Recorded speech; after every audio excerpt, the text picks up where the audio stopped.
Every serious film buff recognizes their name, but how did this proprietor of classic and contemporary films come to be?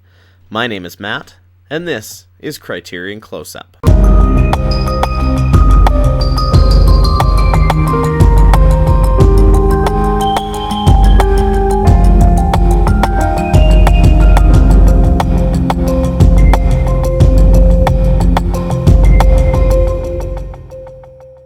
Welcome to the first in what I hope will be a series of videos dedicated to every North American cinephile's favorite collection, the Criterion Collection. Within this series of videos, I hope to take a closer look at this unique collection from various perspectives. This will include reviewing some new releases, looking back at some of the essential touchstones and overlooked gems within the collection, and perhaps an occasional list or opinion piece regarding a variety of topics related to Criterion. As an opening video to this series, I thought that it might be interesting to take a look at the history of the Criterion Collection, and how it has grown into an assortment of nearly 700 DVD and Blu-ray releases, as well as over 300 LaserDisc releases, that highlight and celebrate the vast array and boundless creativity of cinema from all over the world, and what they have done along the way to make their collection noteworthy and important within the realm of home video releases. In order to understand how the Criterion Collection came to be, you must understand how its parent company, US-based motion picture distributor Janus Films, was created. And to understand why Janus Films was started, you must understand the evolution of film distribution in North America. Up until a United States Supreme Court lawsuit against Paramount Pictures in 1948, theaters in the United States were owned and controlled by the major Hollywood film studios as a part of their production line method of creating films. This guaranteed that all films produced by each studio would have some form of distribution, which they could control as they did the making and marketing of each picture. This meant that, for example, if you wanted to see James Cagney tossing grapefruits at girlfriends in the classic Warner Brothers gangster film The Public Enemy, you had to see it at a theater that was either owned by or held exclusivity rights with Warner Brothers. Since theaters at the time were primarily only one screen, as opposed to the modern multiplexes of today, towns had several theaters that would each show a different studio's films. However, when an organization of independent film producers brought forth an antitrust suit to the Supreme Court, they found that the whole thing looked and smelled like a monopoly. Their verdict ordered these giant Hollywood dream factories to dissolve these ties to the movie theater chains across the country. This gave theaters freedoms that they had not been afforded before. And while the majority of theaters continued to look to the major studio films for their offerings, as they were still massively bankable, popular, and profitable for them, others started to look outside the established system for new ideas. This coincided with a gradual shift in the film tastes of American audiences in the post-World War II era. They were looking for not only grittier and more believable subject matter, but also for fresh takes and interesting ideas that were becoming prominent in cinema from various parts of the world outside of North America.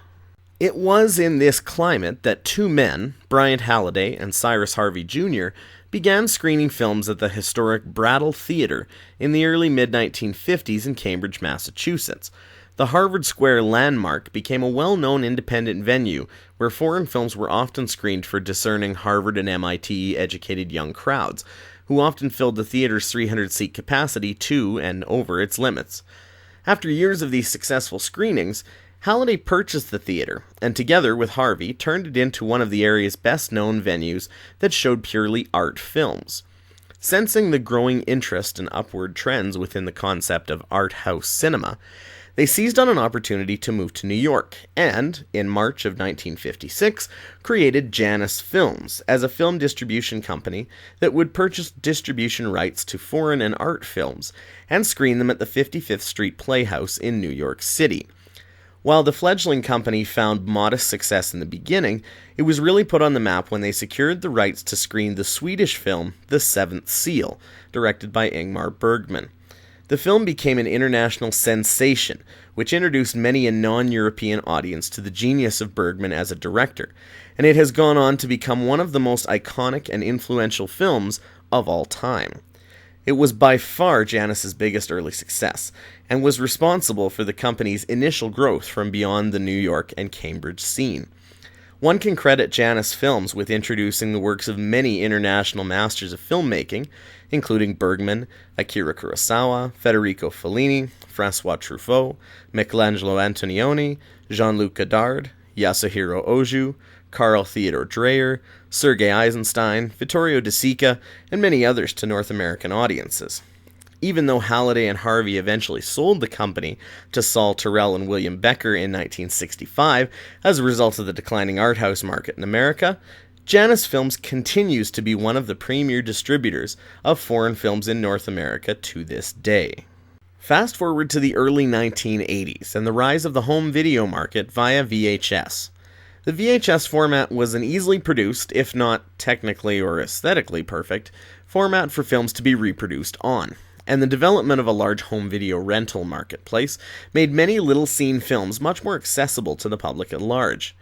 Taking cues from the compact disc format that would eventually drive the music industry forward, a format known as LaserDisc entered the home video market as a higher quality, and much more expensive, alternative to the VHS format. Due to the high costs of both the player and the disc titles themselves, LaserDisc did not manage to become the widespread home video format that VHS did. It did, however, find an audience with discerning cinephiles, who were clamoring for the best available version of the classic films they loved. Seeing an interest that needed to be catered to, a group led by brothers Robert and Aline Stein founded the Criterion Collection in 1984 with the intention of producing LaserDisc releases of classic films. Their first several releases were revered English-language classics like Citizen Kane, King Kong, The Third Man, High Noon, Invasion of the Body Snatchers, Swing Time, and The 39 Steps. Shortly after this, in 1985, the Steins, along with William Becker and Saul Terrell's son Jonathan, founded the Voyager Company. While the company was created chiefly to produce educational CD-ROMs, part of the deal made the Criterion Collection a division within Voyager. Thus began the working relationship between Criterion and Janus Films, and shortly afterward many international films like The Seventh Seal, Black Orpheus, The Hidden Fortress, Grand Illusion, and Monsieur Hulot's Holiday saw an early release as part of the Criterion Collection's LaserDisc lineup. We now find ourselves in 2014, which marks almost 30 full years of the Criterion Collection, and the company continues to be as strong as ever after all this time. They've managed to do this for several reasons. The first and likely most important reason for this is that Criterion is a company that is passionate about film and presenting films in a version that is closest to the director's intention for the film.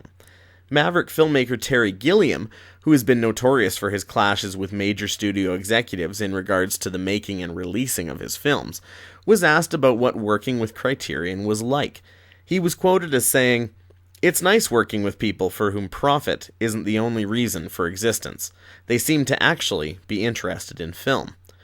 Because the company is privately held, it doesn't have a group of shareholders clamoring for a higher return on their multi-million-dollar investments, like a major Hollywood studio does. They, instead, are able to put careful focus and efforts into presenting the cinematic art form in a way that does justice to the artistic visions that were put into each film they release. With this in mind, Criterion did pioneer several aspects of their releases that have now become the norm in the home video marketplace. One thing that Criterion spearheaded with their early release of Don Siegel's classic sci-fi thriller Invasion of the Body Snatchers was the use of letterboxing, or using black screen above and below the edges of a film on an older 4:3 ratio television. As we now understand, this preserves the original aspect ratio of a film's framing to what the director and cinematographer intended to show on the larger, stretched-out theater screens. Before this, the dreadful practice of creating a quote-unquote pan-and-scan version of a film was common, where artificial camera movements were added to home video releases. Sometimes companies would even ignore this process altogether and simply chop off a chunk of the frame for the entire film. This, obviously, was a detrimental practice to a huge number of films, and one would think the idea of letterboxing to a wider format would be beneficial.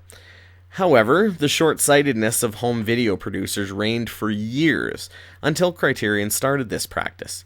It was initially dismissed and ridiculed by other companies, citing that audiences would not tolerate the smaller images and distracting black bars on screen.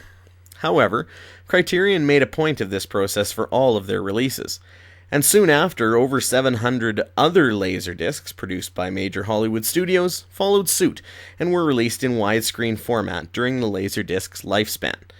Obviously, with today's televisions being in a widescreen format already, widescreen aspect ratios have become common practice. Another major contribution was made by Criterion in the development and creation of what they termed as a special edition release. While previous home releases for films contained simply the film, Criterion took the extra memory available on the LaserDiscs to include a plethora of bonus extras. Their first two releases, Citizen Kane and King Kong, each contained the original film trailers, documentaries about the film, the behind-the-scenes goings-on, and the legacy of each film, deleted scenes, and other extra film elements that led people to coin the phrase "film school in a box" for these special editions. This, again, quickly became the gold standard for LaserDisc releases, and has continued on through the life cycles of both DVD and Blu-ray. One of the typical bonus features that frequently finds its way onto the releases of today was also created by Criterion, the alternate audio commentary track. The first of these also appeared on Criterion's King Kong release, where scene-specific commentary tracks featuring film historian Ronald Haver could be accessed. This enhanced the scholarly approach to Criterion's releases, and also became an often copied, and then normal inclusion, on many studio releases. Another aspect that evolved into a big part of Criterion's allure came as their DVD line was gaining early steam, where packaging, artwork, and liner notes and booklets started to become more and more unique and distinctive. This sometimes involved finding obscure poster art for certain films and licensing them for use on their covers and digipacks, while other times it could be called upon that an outside artist or creative collective would develop an eye-catching, unique piece of artwork for certain releases. Perhaps the most important contribution that Criterion has had to the releases they produce is the attention and desire they pay to film restoration. As the Criterion Collection has grown and has highlighted releases of many foreign and obscure films, they have made consistent and high efforts to seek out the best quality source materials, and have also worked with digital technologies to provide restorations and digital film transfers that have been enhanced by technologies that continue to improve to this day. They have also, at times, included on-disc bonus demonstrations of the before and after pictures of their restorative efforts.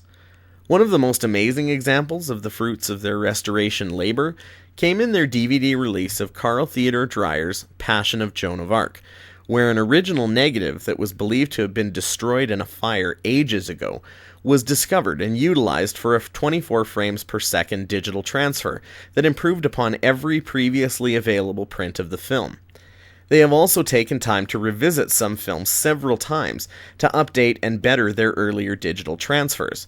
Examples of this have included The Seven Samurai, Diabolique, M, The Red Shoes, and countless others. This kind of care, effort towards quality, and attention to artistic integrity and detail are what have made the Criterion Collection an overwhelming favorite within the film community. Over the years, a Criterion release of a film might bring about a critical reappraisal of a previously neglected classic or a little-seen gem. It has also brought about definitive editions of films that, for various reasons, were butchered or lost in different versions throughout time. They also created a separate line called Eclipse, which gave release to some fringe films that may not have seen a full Criterion release, and released them in groups relevant to their filmmakers, eras, countries, and movements. They have also, over the years, managed to strike deals with certain larger studios to involve some of their great films in stellar editions under the Criterion banner. Criterion has also cultivated an interactive online community, in which their fans can be informed about upcoming releases, purchase merchandise and artwork based on Criterion releases, and even take part in contests and create lists that users can browse, read through, and comment on.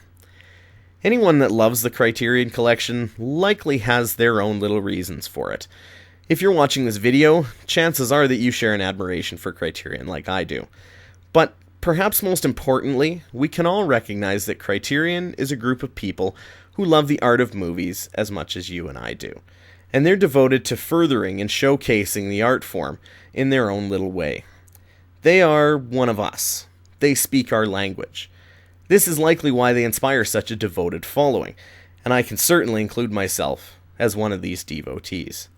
For all you Criterion fans out there, thanks for watching, and we'll see you again on the next Criterion Close-Up.